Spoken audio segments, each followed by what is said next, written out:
Começa agora mais um Panorama da Educação, um espaço virtual onde a gente conversa sobre as atividades da Cátedra Sérgio Henrique Ferreira do Instituto de Estudos Avançados Polo Ribeirão Preto da USP e também sobre o que acontece no cenário educacional. E quem está com a gente mais uma vez é o titular da nossa cátedra, o professor Mozar Neves Ramos. Professor, seja muito bem-vindo. Bom dia, Thaís. Bom dia a todos que nos acompanham. Para começar, desejo uma ótima semana a todos. Professor, nessa semana, o Conselho Nacional da Educação, do qual o senhor é integrante, vai ter uma série de reuniões importantes. O que está previsto na pauta dessas reuniões e o que a gente deve esperar delas?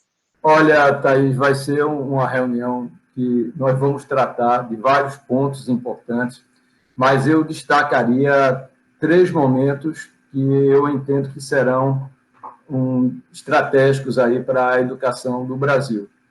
O primeiro, começando exatamente no dia de hoje, 2 reuniões importantes, começando nesta segunda-feira, com as reuniões das comissões bicamerais, ou seja, são comissões que reúnem membros da Câmara de Educação Básica com aqueles membros do ensino superior. E vai começar exatamente esta semana, vamos abrir a sessão do CNE, discutindo a matriz nacional de competências dos diretores escolares.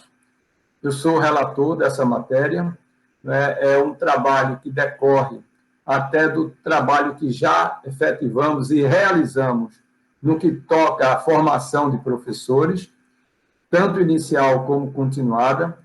Foram 2 resoluções que eu fui o relator dessas 2 matérias, e agora é natural que a gente pense no diretor da escola. Quer dizer, primeiro, o Brasil pensou uma base nacional comum curricular. A BNCC não é um currículo, mas é parte desse currículo. Depois disso, nós pensamos qual o professor que precisaríamos ter para dar conta dessa BNCC.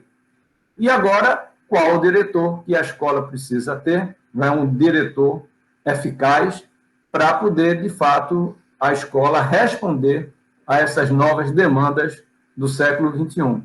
Vamos ter também um debate que está começando a crescer, sobre as diretrizes do curso de pedagogia.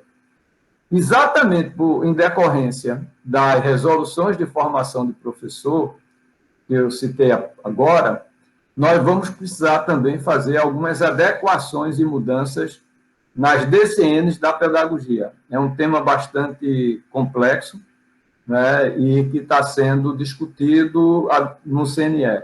A relatora é a professora Maria Helena, que é, inclusive, a própria presidente do CNE.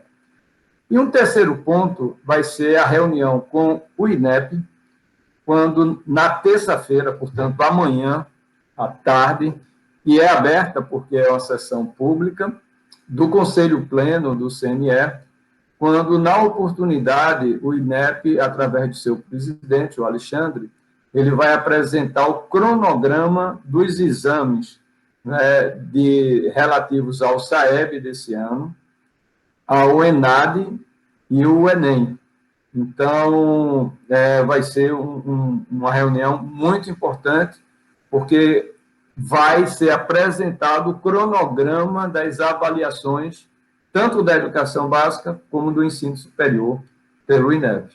E lembrando que as reuniões do CNE são públicas e para acompanhá-las virtualmente basta fazer um cadastro pelo e-mail cnese@mec.gov.br.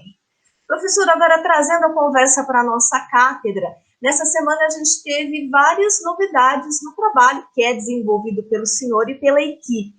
Conta para a gente um pouquinho do que aconteceu. Bom, eu já tinha falado na semana passada, né, no nosso programa Panorama, do primeiro artigo, né, aceito para a revista Ensaio, que é uma revista Qualis A1, da CAPES, e nós finalizamos todo o encaminhamento do artigo, que será publicado no último número de 2020. Então, como eu disse, é sempre bom a gente festejar, comemorar uma conquista, uma publicação de um trabalho com 1 ano apenas de funcionamento da cátedra. Mas essa semana que passou, a gente teve algumas reuniões muito importantes. A primeira delas com o Conselho Estadual de Educação do Maranhão. Como eu já falei anteriormente, nós temos uma pós-doc lá do Maranhão, a Elizabeth Rodrigues, que também é membro do Conselho Estadual de Educação daquele estado. Então, o trabalho dela será acompanhado, né, como uma espécie de observador de qualidade do trabalho, porque a ideia é que esse trabalho da Elizabeth, que vai versar sobre os municípios de médio porte do estado do Maranhão, são 7 municípios, o resultado desse trabalho, acreditamos, ou pelo menos esperamos, que ele possa servir de bússola para algumas políticas públicas da educação do estado do Maranhão. Como todos nós sabemos, cidades de médio porte são cidades de 100 mil a 500 mil habitantes, na classificação do IBGE, e políticas com base em evidências e que possam produzir aumento na aprendizagem escolar e redução na desigualdade educacional, naturalmente se expande para os municípios menores, em torno dessas cidades de médio porte. Então, você atuar nas cidades de médio porte com políticas exitosas no campo da educação, de certa maneira, deságua também nos municípios pequenos. Então, é uma maneira de você dar escala a bons resultados da educação. E essa reunião foi realizada na última quinta-feira, dia 18, né, e foi bastante produtiva e muito festejada por todos. Eu diria até que o Conselho criou uma expectativa muito grande em relação à participação da cátedra naquele estado. Bom, de um lado me preocupa, né, porque é uma expectativa grande, mas, por outro, me deixou muito feliz porque eles acreditam muito no trabalho da cátedra. Uma outra reunião que nós realizamos é com relação ao estado de Sergipe, que só tem um único município de médio porte, com base nessa classificação do IBGE, que é Nossa Senhora do Socorro. E já foi também acordado com a secretária municipal a gente fazer um termo de cooperação para tornar Socorro, né, a espécie de Sobral de Sergipe. Né? Sobral, como todos nós sabemos, é uma grande referência na educação pública desse país. E, por fim, um trabalho que está sendo realizado por uma outra pós-doc, que é a Juliana Silva, também lá do estado de Sergipe. Ela está fazendo, além de coordenar o Atlas da Educação, que é um portal que deve ser lançado em abril, maio, mais tardar desse ano, não só para as cidades de médio porte, mas para os municípios brasileiros, vai ser um grande Atlas da Educação. Ela também está fazendo um trabalho de análise estatística multivariada para essas cidades de médio porte, muito na linha do trabalho que foi aceito, que eu me referi anteriormente, para a revista Ensaio. E ela já concluiu o trabalho para todos os municípios de médio porte da região norte do Brasil. Então, será mais um trabalho que nós esperamos, de alguma maneira, publicizar para os gestores desses estados do norte, não é? no que se refere aos municípios de médio porte da região norte. Temos uma desigualdade absurda, né, e uma complexidade muito grande nessa região, porque você tem um estado como o Amazonas, ou mesmo Pará, que são estados de tamanho continental, né? O tamanho desses estados é algo impressionante. E você tem desafios enormes para oferecer educação, por exemplo, no estado do Amazonas. Você tem distâncias que o professor, para chegar numa escola, às vezes tem que pegar 4 meios de locomoção, né?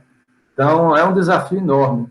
Então, a gente está fazendo esse trabalho na perspectiva de contribuir para melhorar as políticas públicas de educação da região norte. E faz parte, né, do trabalho da cátedra, porque o trabalho da cátedra já está muito focado nas cidades de médio porte, e não só de São Paulo, que são 66 das 242 cidades de todo o Brasil. Mas o foco é Brasil. Então, a gente está fazendo estudos, né, nas regiões do Brasil, nas cidades de médio porte, e a Juliana, a nossa pós-doc, está fazendo um belo trabalho nessa direção. Então, eu diria que também vamos ter, andou bastante a criação da rede gaúcha, das cidades de médio porte. Nós vamos ter uma reunião importante no dia 2 de março, né, para a constituição da rede. E está começando agora também a andar, eu espero agora que com a contratação e a participação da Márcia Bernardes, que é a secretária de Mariporã, né, e presidente da Undime São Paulo, que se integra à cátedra, a gente possa também dar celeridade aos municípios de médio porte de São Paulo. Então, foi assim, uma semana bastante proveitosa, muito produtiva, e acreditamos que vamos ter bons resultados também em 2021 na cátedra. Antes da gente terminar, professor, eu queria lembrar para quem está assistindo a gente que nessa quarta-feira, dia 24, a partir das 5 da tarde, a cátedra promove o webinar Fatores Associados às Aprendizagens Escolares em Cidades de Médio Porte. Vai ser um evento transmitido pelo YouTube, que vai ter as participações do economista e professor do INSPER, Ricardo Paes de Barros, do Luiz Roberto Lizacuri, que é integrante do Conselho Nacional da Educação, e, é claro, do senhor professor Mozar Neves Ramos. Conta para a gente um pouquinho o que o público deve esperar desse webinar e conta também de quais outros eventos o senhor vai participar nessa semana. Pois é, Thaís, além dos estudos, além das articulações políticas, dos artigos que nós publicamos, das entrevistas que muitas vezes participamos no cenário da educação brasileira, um outro trabalho que toma bastante tempo nosso são os eventos, são os webinários, né? Enquanto a gente não tem as atividades presenciais, a gente vem trabalhando desde março, né, do ano passado sobre como levar, né, o conhecimento através de webinários, das lives. E essa semana que começamos, hoje, na segunda-feira, por exemplo, vamos ter um importante evento com as universidades federais. Eu fui convidado como ex-presidente da Andifes, e ex-reitor da Federal de Pernambuco, para debater o papel das universidades federais nesse novo cenário. O segundo vai ser na terça, portanto, amanhã, né, com a Associação Nacional da Educação Básica do Ensino Híbrido. É uma associação criada recentemente e que vai promover um debate entre especialistas e parlamentares do Congresso Nacional para debater estratégias para a questão do ensino híbrido. Então, eu vou debater com o deputado Luizão Goulart, que é do Paraná, foi ex-prefeito, sobre a questão do ensino híbrido e como o parlamento, essa casa, pode contribuir para a implementação e, principalmente, preparação de professores para o ensino híbrido. Bom, na quarta será o nosso grande evento, como você já antecipou, vai ser o primeiro webinar da Cátedra de 2021. Será um momento muito especial, porque é um trabalho feito com muito zelo por um dos mais importantes economistas desse país, Ricardo Paes de Barros, conhecido como PB, onde ele fez uma análise dos fatores que estão associados com as aprendizagens escolares nas cidades de médio porte. Portanto, é um estudo baseado em evidências que pode naturalmente contribuir e vai contribuir certamente para a aprendizagem escolar nas cidades de médio porte.